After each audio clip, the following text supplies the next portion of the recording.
गुजरात में छतरियों के विरोध के बीच सूरत में पुरुषोत्तम रूपाला का चुनाव प्रचार जोर शोर में। राजकोट के लोकसभा प्रत्याशी पुरुषोत्तम रूपाला ने कहा, सूरत पहले मिनी सौराष्ट्र था, अब मिनी भारत बन गया है। राजकोट लोकसभा विस्तार में सूरत में वसता भाई बहनों ने મળવા માટેનું આયોજન સુરતના આગેવાનોએ કર્યું અને એ કાર્યક્રમમાં આપ સૌને મળવા માટેનો મને મોકો ગોઠવી દીધો એ માટે રાજકોટ લોકસભાના સુરતમાં વસતા આગેવાનોનો હું અંતઃકરણપૂર્વક આભાર માનું છું।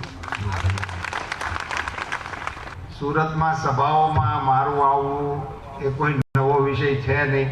અહીંયા જેટલા બેઠા છે એના બધાયના કાર્યક્રમો કરવા માટે હું અહીંયા આવ્યો હો, પણ મુશ્કેલી મારી એટલી ખાલી છે કે એ વખતે હું અણવર તરીકે આવતો